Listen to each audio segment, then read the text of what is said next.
Elias Rowe liked to tell people he wasn't anxious, just responsible. And honestly, that might have been true once. But over the years, that responsibility mutated into something sharper, heavier, and almost invisible to the people around him. He was the kind of person who carried 2 phone chargers everywhere. Not because he expected his phone to die, but because what if someone else's did?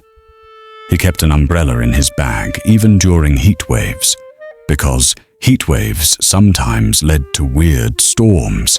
He memorized emergency exits in every building, plotted backup routes for his backup routes, and checked weather apps the way some people checked their ex's Instagram.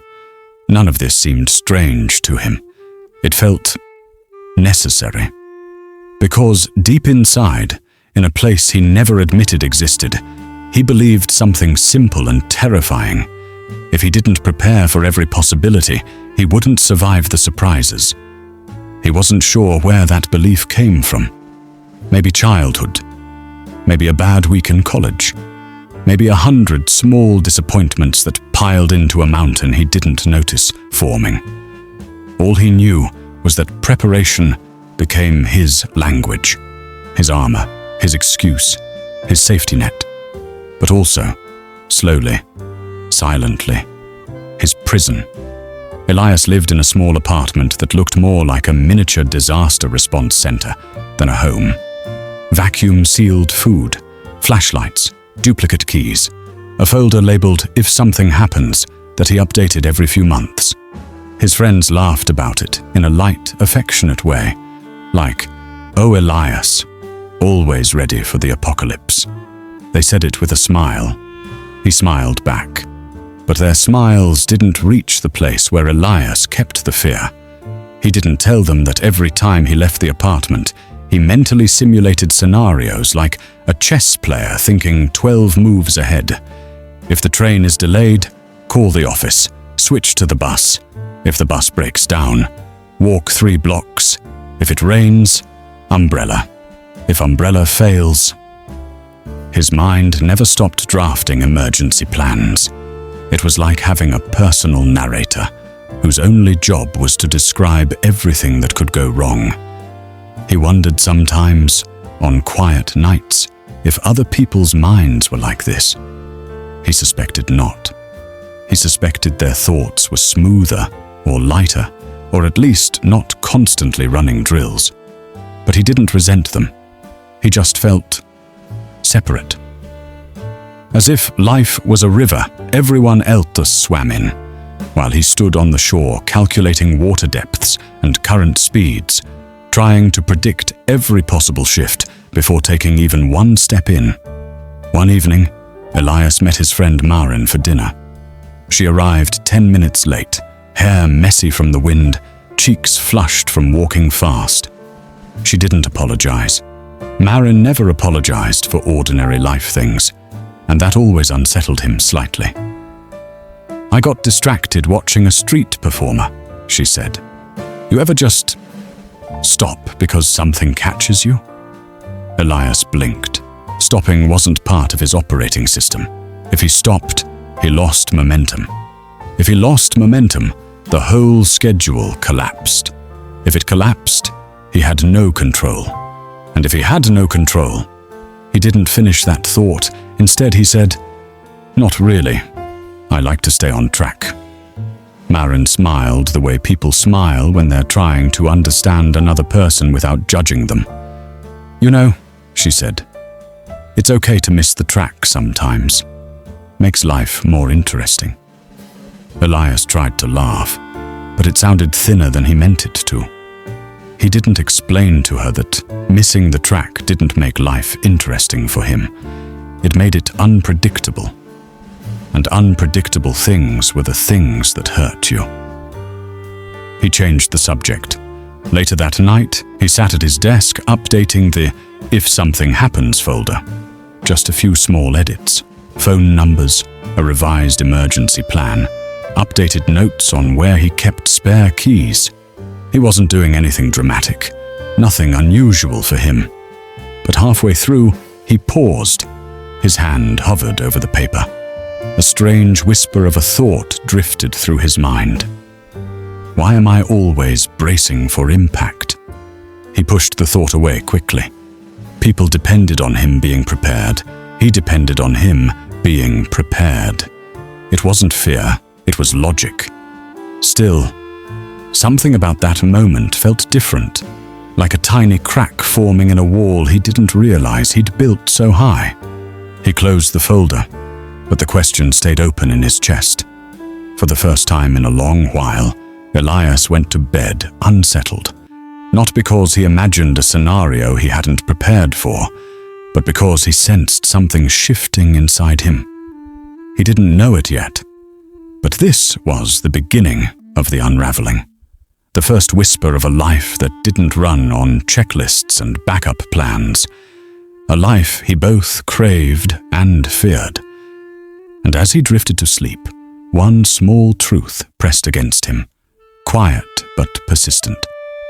You can't overprepare your way out of loneliness. What he didn't know was that soon something would happen that not even he, master of contingencies, king of overpreparation, could have predicted. And when it did, everything would start to change. The next morning began the same way it always did for Elias. Quiet, orderly, predictable. He woke before his alarm. He checked the weather. He checked the transit schedule. He checked that his spare charger was in his bag, even though he hadn't touched it since yesterday. Routine wasn't just comforting, it was survival. It made the world feel less like a storm and more like a spreadsheet. But today, something felt off. A faint unease lingered under his ribs, left over from last night's question. Why am I always bracing for impact? He brushed it off. Feelings were unreliable data. Schedules weren't. Still, he moved through the morning like a man watching his own life through a window. A step removed, a bit too aware. Elias's mind was a loud place, but not the way people imagined. It wasn't full of worries or panic. It was full of simulations. If the bus arrives early, if the coffee shop line is too long, if the client meeting runs over, if the manager asks something unexpected. He ran these scenarios like a computer overheating on a summer day. The logic gave him control. The control kept him safe. But what he didn't realize was that every simulation came with a side effect. It amplified the fear it was designed to prevent. Because every time he imagined a problem, he also imagined the emotional fallout. Every frustration, every embarrassment, every disappointment. Over and over, like echoes bouncing off the inside of a hollow room. He didn't get more prepared. He just got more certain that something would go wrong. Later that afternoon, Elias sat at his desk at work when an unexpected message popped up from Maren. "Coffee after work. I want to tell you something weird." He instantly felt his stomach clench. Spontaneous plan. Time unknown. Topic unknown. Outcome unknown. His brain began its usual cascade. If coffee runs late, dinner schedule shifts. Prep for tomorrow delays. Sleep gets off. Tomorrow becomes messy. Messiness leads to mistakes. He hadn't realized how exhausting it was to live like this. One simple text, and he felt the dominoes lining up. Still, he typed back. "Okay, what time?" A long pause. Too long. His mind filled the silence with 100 possibilities. What if she's sick? What if she's moving away? What if she needs something big from him and he disappoints her? Finally, her reply came. 6:15, I'll explain then. A vague answer. Worst case fuel. He could almost hear the echo chamber warming up. At 6:15 sharp, Elias arrived at the cafe. 15 minutes early, because early meant prepared. Maren rushed in 5 minutes late, wind in her hair again, living her life like a person who trusted the world to catch her. "Sorry," she said. Lost track of time. He envied that phrase. Lost track of time. He'd never lost track of anything in his life. He could feel time even when he wasn't looking at a clock. "So what's the weird thing?" he asked. Maren sat, cupped her coffee, and sighed in a way that felt heavier than usual. "I met someone who reminded me of you," she said. Same hyper-prepared, overthinking vibe. But he seemed sad, like he was always somewhere else in his mind. Elias felt the comment land inside him like a dropped stone. "I didn't say that's you," Maren continued gently. "But it made me wonder if you're carrying more than you let on." Elias froze. His throat tightened. He wasn't used to being seen so directly. Being prepared wasn't supposed to be emotional. It was supposed to protect him from exactly this kind of vulnerability. Maren leaned forward. "Do you ever feel like your brain's constantly running, I don't know, disaster drills?" He opened his mouth, but nothing came out. Finally, he swallowed and said, "It's not drills. It's just smart planning." But even as he said it, he felt the lie vibrating beneath the words. Maren didn't push. She just nodded, sipping her coffee as though giving him space to sit with the truth he refused to face. On his walk home, the city lights blurred slightly around him. He wasn't crying, but something close to emotion pressed behind his eyes. Did people really see the sadness in him? He thought he'd hidden it behind checklists, backups, and schedules. But maybe preparedness wasn't a shield.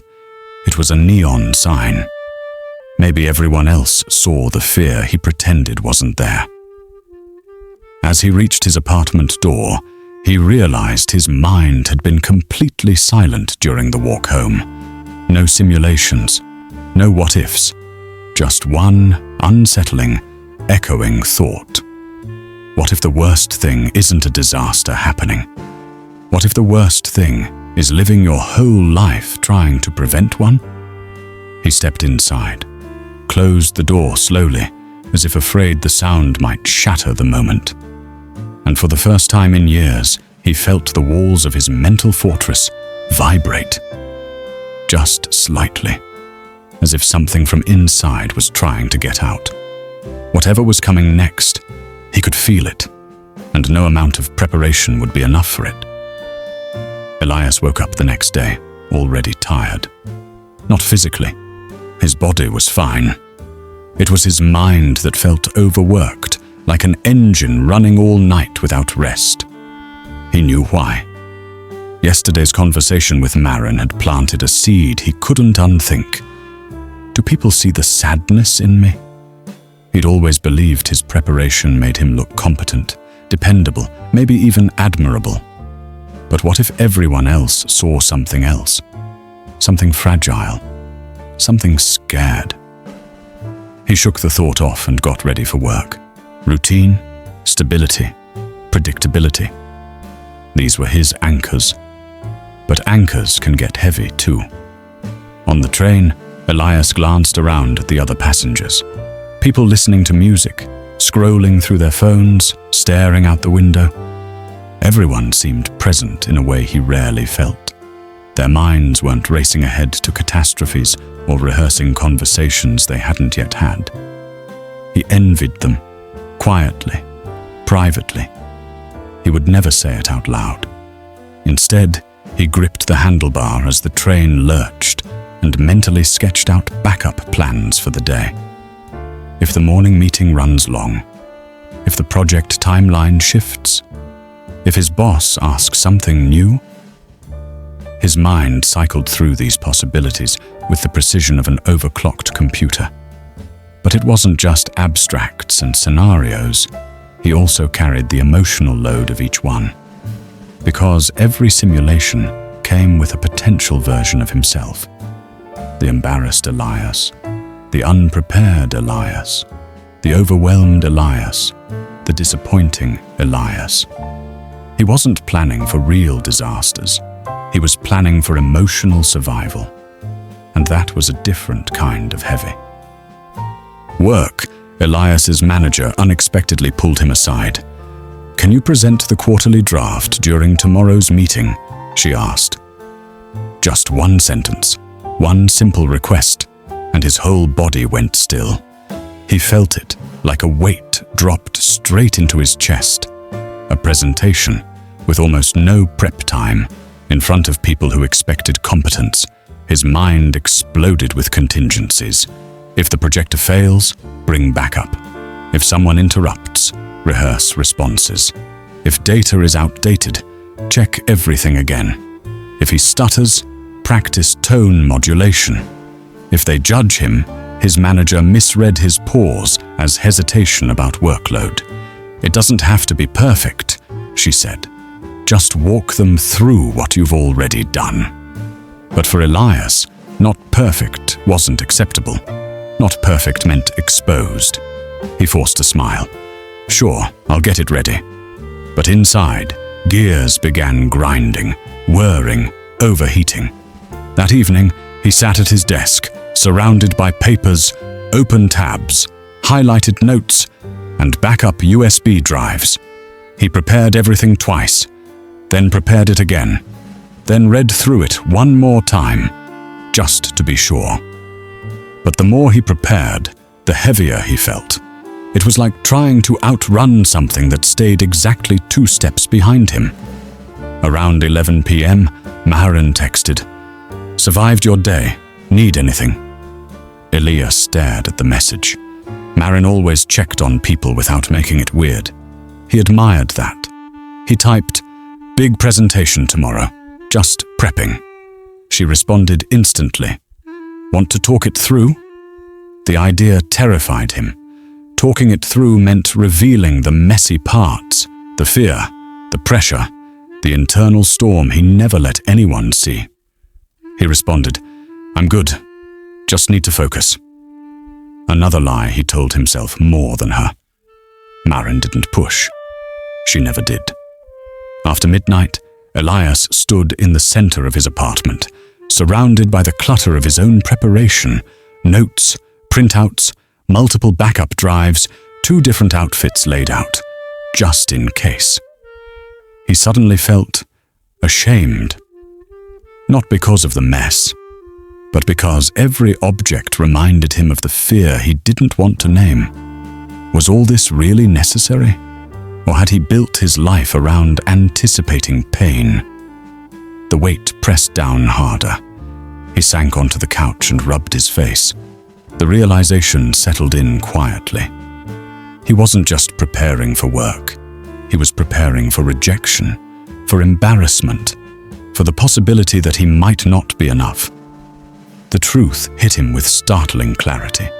He wasn't terrified of the meeting. He was terrified of being seen without his armor, and the armor was starting to crack. As he finally shut his laptop and tried to sleep, one thought echoed through him. How long can I keep carrying this? But he pushed the question away like he always did. He didn't know that the answer was already forming. He didn't know that the moment he feared, the one scenario he'd never rehearsed, was approaching faster than he imagined. Soon, something in his perfectly controlled world would slip. Something small but seismic. And when it did, every carefully crafted plan would mean nothing. Elias woke before sunrise, long before his alarm, with the familiar churn of thoughts already awake inside him. Presentation day. This was it. Every muscle in his body felt like it was bracing for impact. He followed his usual routine with mechanical precision, but something in him was off balance, jittery, as if his internal compass couldn't find north. He reviewed his slides. He rehearsed the opening line. He checked the projector cables, twice. But even with all that preparation, a thin thread of dread tugged at him, like the universe was holding its breath. Still, Elias told himself he was fine, because being fine was part of the script. The meeting room slowly filled with people. Elias stood near the front, laptop connected, notes perfectly aligned, backup copy on a flash drive in his pocket. His manager smiled reassuringly. "You've got this." He nodded, though his throat felt tight. As the last few team members sat down, Elias reached for the laptop to begin the presentation, and the screen flickered. Once, then again, then black. A sinking electric silence filled the room. He checked the cable, unplugged it, plugged it back in, restarted the laptop, tried the projector input, tried the second cable he'd brought. Nothing. A slight tremble ran through his hands. His carefully constructed world, every contingency, every backup plan, was suddenly collapsing. His manager whispered, "It's fine, just walk them through verbally." But Elias's mind wasn't hearing words anymore. His thoughts were spinning, slipping, overheating. He had planned for technical issues. He had planned for interruptions. He had planned for data questions and timing shifts. But he had never, in all his simulations, prepared for this. His mind going blank. He opened his mouth to speak, and nothing came out. Not a word. Not a sound. Just a crushing, blooming panic that took up all the space in his chest. A co-worker stepped in gently. "Why don't I pull up the previous version? I think I have a copy." Her kindness landed like a blow. Because in that moment, Elias wasn't the prepared one. He wasn't the reliable one. He wasn't the calm in crisis one. He was exposed. All the armor he'd built his life around, every plan, every habit, every calculation, felt like it had turned to dust in his hands. He sat down quietly while she opened her file. His manager gave him a subtle nod, trying to reassure him. But Elias didn't feel reassured. He felt cracked open. The presentation moved on without him. People kept talking, discussing, deciding, and he sat there, staring at his useless laptop, feeling suddenly separate from the room, like he was watching his life from somewhere far outside it. After the meeting, he slipped out before anyone could stop him. He didn't want pity. He didn't want reassurance. He didn't want to hear, "It happens to everyone," because everyone didn't build their life around preventing exactly this. Outside, the sky had turned grey. A storm brewing, of course it was. His umbrella was in his bag, but for once, he didn't care. He walked. Blocks, then miles, barely noticing where he was going. Wind whipped around him, but his mind felt strangely quiet, like the calm after a disaster, when there's nothing left to guard. Eventually, he found himself at the river. He stood at the railing, watching the water move with no pattern, no logic, no structure. Just motion. Just life. Maren found him there, not because he'd told her, but because she had learned how to read the subtle silences he left in his wake.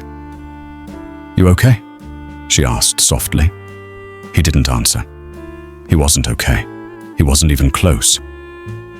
For a long moment, he stood silent, staring at the river. Then, in a voice barely above a whisper, he said, "I did everything right. Every backup, every plan. And it still wasn't enough." Maren stood beside him, her expression gentle.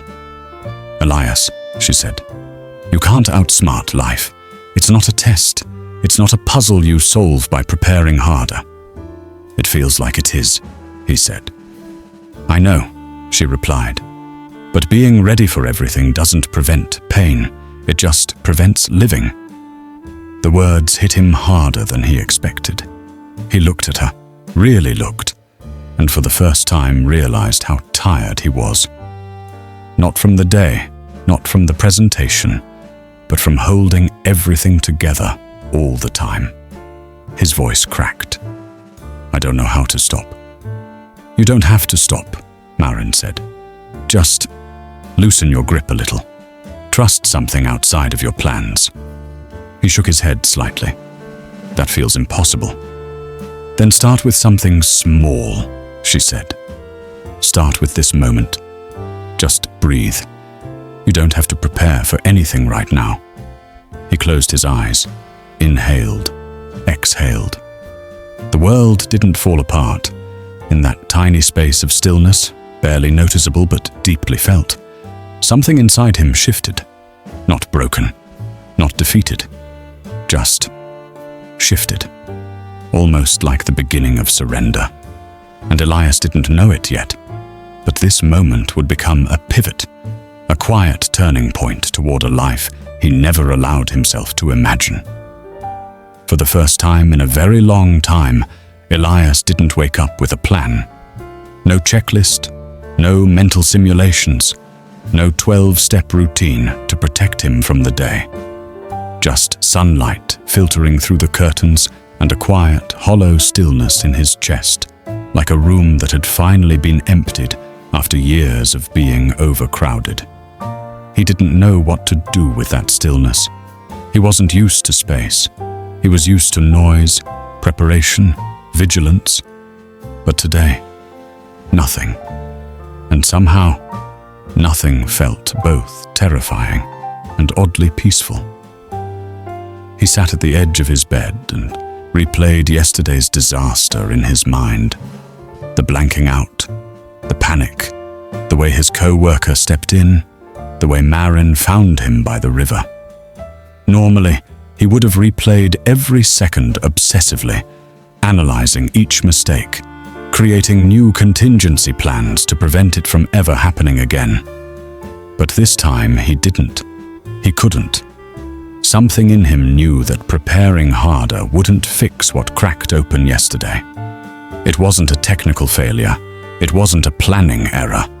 It was something deeper. Something he'd carried for years without naming. The fear of being seen as flawed. The fear of being unprepared for emotions, not events. The fear of letting other people witness the parts of him he couldn't control. That was the thing he'd been trying to outrun or outplan, and he was tired of running. Later that morning, Marin texted, "Checking in. Want company or space?" Elias stared at the message. For someone who hated uncertainty, he suddenly felt grateful for a question that gave him a choice instead of assuming his needs. He typed back, "Company." It was unusual for him, but maybe unusual was exactly the point. When Marin arrived, she carried 2 coffees and no expectations. She sat on the edge of his couch while he sat on the floor, leaning back against it. Something about the ground felt steady. For a while, neither of them said anything. Then Marin broke the silence. "Yesterday was rough." "Understatement," he replied with a weak laugh. "But it wasn't the end of the world." "No," Elias admitted. "Just the end of something I thought I needed." Marin nodded, like she understood in a way words didn't fully capture. "You know," she said, "most people think preparing makes life easier. But for you, I think it made life heavier."